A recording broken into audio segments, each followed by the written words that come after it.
Halo semua, apa kabar? Dengan hadir di sini. Tidak terasa sudah 4 bulan berlalu dan saya pun juga sebenarnya di dalam hal melakukan komunikasi di dalam YouTube pun mungkin sudah tidak sebagus dulu ya karena sudah lama juga membuat konten, jadi harap maklum. Namun pada hari ini masih tetap pada tema yang sama. Kita membicarakan tentang avalanche yaitu AVAX dan saya kasih judul lah barangkali apa saja yang diperlukan oleh AVAX untuk bisa mencecah harga di atas 100 dolar. Nah, pertama masih banyak potensi yang bisa kita lihat di dalam AVAX, yaitu mungkin nomor satu kita akan berbicara tentang roadmap, roadmapnya dulu. Jadi di sini ada situs yang berbicara tentang roadmap dia, dan sebenarnya banyak di antara sini yang dia apa yang dituliskan itu banyak yang belum terjadi, ataupun ada yang lebih lambat seharusnya terjadi tapi lebih duluan terjadi seperti ini exchange dynamic fees yang seharusnya terjadi di bulan Oktober tapi sekarang sudah ada. Jadi AVAX sekarang pada waktu kita melakukan transaksi dia fee-nya bisa bervariasi, tidak lagi fix dan bahkan bisa jauh lebih murah berbanding dengan sebelumnya sebesar 66%.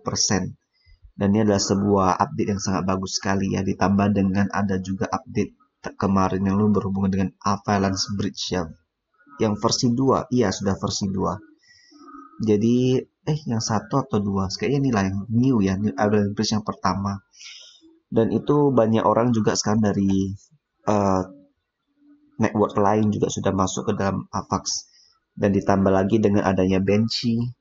Benchy aku tidak ada dia punya buka websitenya tadi. Berhubungan dengan Benchy yaitu temennya siapa nih, temennya lebih kurang sebagai seperti borrowing supplying platformnya itu cukup lumayan terkenal, sudah sampai 1,9 miliar TVL. Jadi itu yang memicu harganya kenapa kemarin dari harga 9 dolar ya. Kan sempat anjlok tuh ya dari 65 pernah anjlok sampai 9 10 dolar dan kemudian sekarang naik lagi sampai ke 43 dolar. Nah, pada waktu ini Ava sedang menduduki posisi ke-24. Dan kalau kita tengok roadmap ini ada beberapa hal penting yang mungkin bisa kita perhatikan. Yang sudah terjadi adalah seperti ini ya. Tops NFT ini juga sudah memakai teknologinya Avalanche. Kalau dulu ya mereka pakai di Wax, sekarang mereka sudah ganti pakai Avalanche sejak waktu mereka melakukan penjualan NFT apa nih, sepak bola ya, sepak bola Liga Jerman. Tapi sekarang mereka kayaknya mulai lagi koleksi yang baru tapi masih tetap menggunakan Avalanche, berarti bisa dibuktikan uh, bisa berfungsi ya, teknologi ini bisa berfungsi. Dan itu hal yang sudah terjadi, dan apa yang belum terjadi adalah Avalanche sekarang belum masuk ke bursa, ke dalam market yang US ya. Market US belum masuk, Coinbase belum masuk, Poloniex belum masuk, Kraken belum masuk, Gemini belum masuk dan lain sebagainya. Jadi kalau nanti bisa tembus di US market mungkin akan memicu harganya naik. Dan tidak lupa juga market seperti Korea, di Korea seperti Bitam itu juga belum masuk. Kalau kalian perhatikan ya di dalam ranking 1, coin market cap ranking 1 mungkin sampai ranking 30 ya. 30 ada lebih kurang 3 atau 4 lah, 3 atau 4 proyek yang belum masuk ke Coinbase. Dan AVAX adalah salah satunya yang mungkin seperti Avalanche, FTX token, lalu ada apa lagi nih? Seperti Terra ya, ini juga belum masuk ke dalam Coinbase. Jadi masih ada potensi di situ. Untuk AVAX, kita berbicara tentang AVAX yang ada potensi dia bisa naik kalau setelah dia masuk ke dalam exchange US. Itu pertama. Dan kedua juga kalau kita lihat juga di dalam hal ini masih ada proyek besar seperti Securitize ini berhubungan dengan STO ya, stock market didigitalisasikan kemudian ditradingkan. Ini juga merupakan hal yang mungkin cukup lumayan heboh ya kalau memang sudah mulai dijalankan di dalam networknya Avalanche.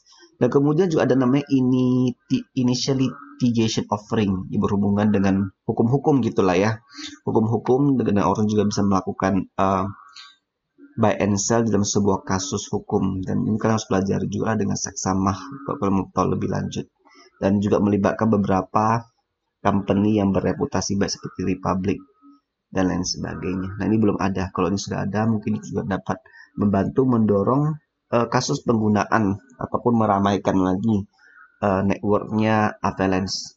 Dan kemudian nomor 3, kita mau berbicara tentang ini ya, Kevin Sekniki, nggak tahu gimana cara mengeja nama dia, tapi ini adalah orang yang developer yang bekerja di sana. Dikatakan di sini bahwa mereka sedang merencanakan di Q4, berarti akhir tahun ini, untuk merilis tulisan-tulisan ilmiah ya, mungkin tentang skrip gitu ya, skripsi berhubungan dengan Avalanche versi 2 yang akan mungkin kita harapkan bisa menerobos teknologi berhubungan dengan proof of stake ya di dalam dunia blockchain. Jadi ini cukup lumayan diantisipasi. Dan berikutnya nomor 4 apalagi? Saya pikir bentar. Tadi market sudah.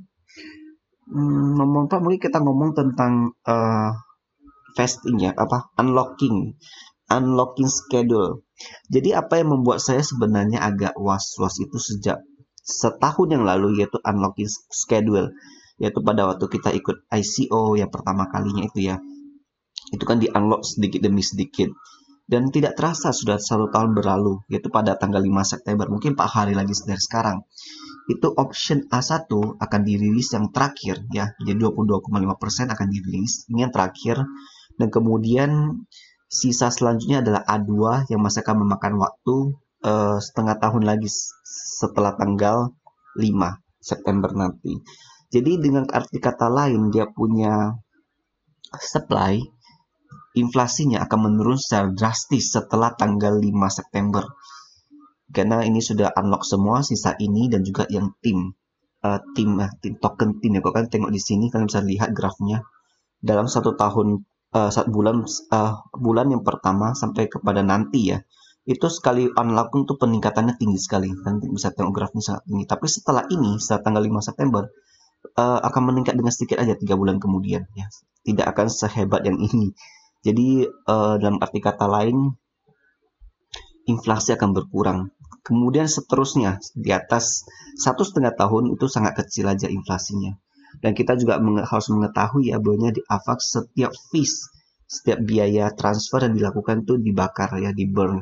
Jadi ini sudah ada terkumpul 208.000 AVAX yang senilai 9 juta dolar itu sudah di burn, sudah dibakar. Jadi akan mengurangi lagi inflasi dengan lebih banyak. Kemudian yield dan lain sebagainya. Oke, jadi mungkin yang terakhir setelah ini yang kelima. Tadi yang keempat, sekarang yang kelima berhubungan dengan apps ya, dApps yang akan dibangun di atas Avalanche. Kita nggak tahu apa terobosan terbaru lagi. Apakah akan ada terobosan terbaru aplikasi yang akan dibangun di Avalanche? Karena terakhir kali cukup sukses ya, seperti Benchy, Avalanche ya, itu juga lumayan sukses sekali. Kalau kalian bisa ikut masuk ke dalam ICO-nya ya ataupun IDO-nya, itu sudah mengalami peningkatan lebih dari 10 kali lipat. Tapi sangat sulit sekali untuk masuk. Saya sendiri juga tidak berhasil untuk masuk ya. Dan memang ya cukup disayangkan. Tapi sangat banyak sekali juga proyek-proyek yang sedang dibangun di atas Avalanche pada saat ini. Nah, jadi kita harapkan ya, kita coba terus memantau lah, mungkin ada terobosan baru ataupun apa yang bisa membuat orang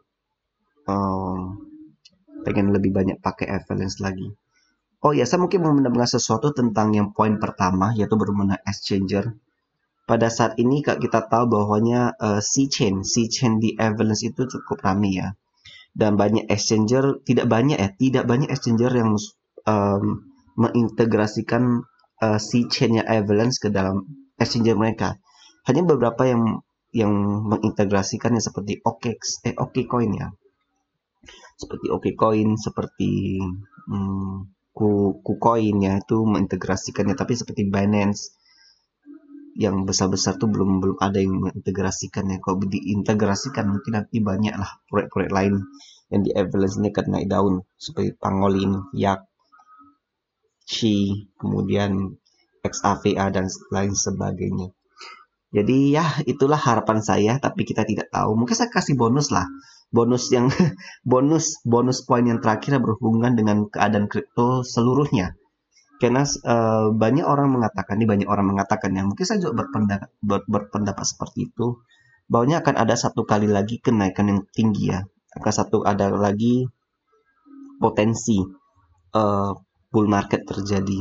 Karena kita tahu kemarin Bitcoin sempat sampai ke 65.000, tapi unblock ke 30-an ribu kan, hampir 50% off. Kemudian sekarang mulai naik lagi ya ke 47. Tapi kita nggak tahu nih apakah naik atau tidak, tapi aku percaya akan ada satu lagi gelombang bull market. Mungkin pada waktu itu Bitcoin bisa mencapai $100.000 atau $80.000. Dan ini merupakan faktor yang cukup penting ya, karena kalau Bitcoin naik, seluruh market ini naik. Demikian juga pasti ada efek ke avalanche nantinya. Jadi apakah avalanche bisa naik sampai 100.000 nggak, maafkan saya, apakah avalanche bisa naik sampai ke $100? Kita saksikan saja nanti. Oke, sekian dulu, bye bye.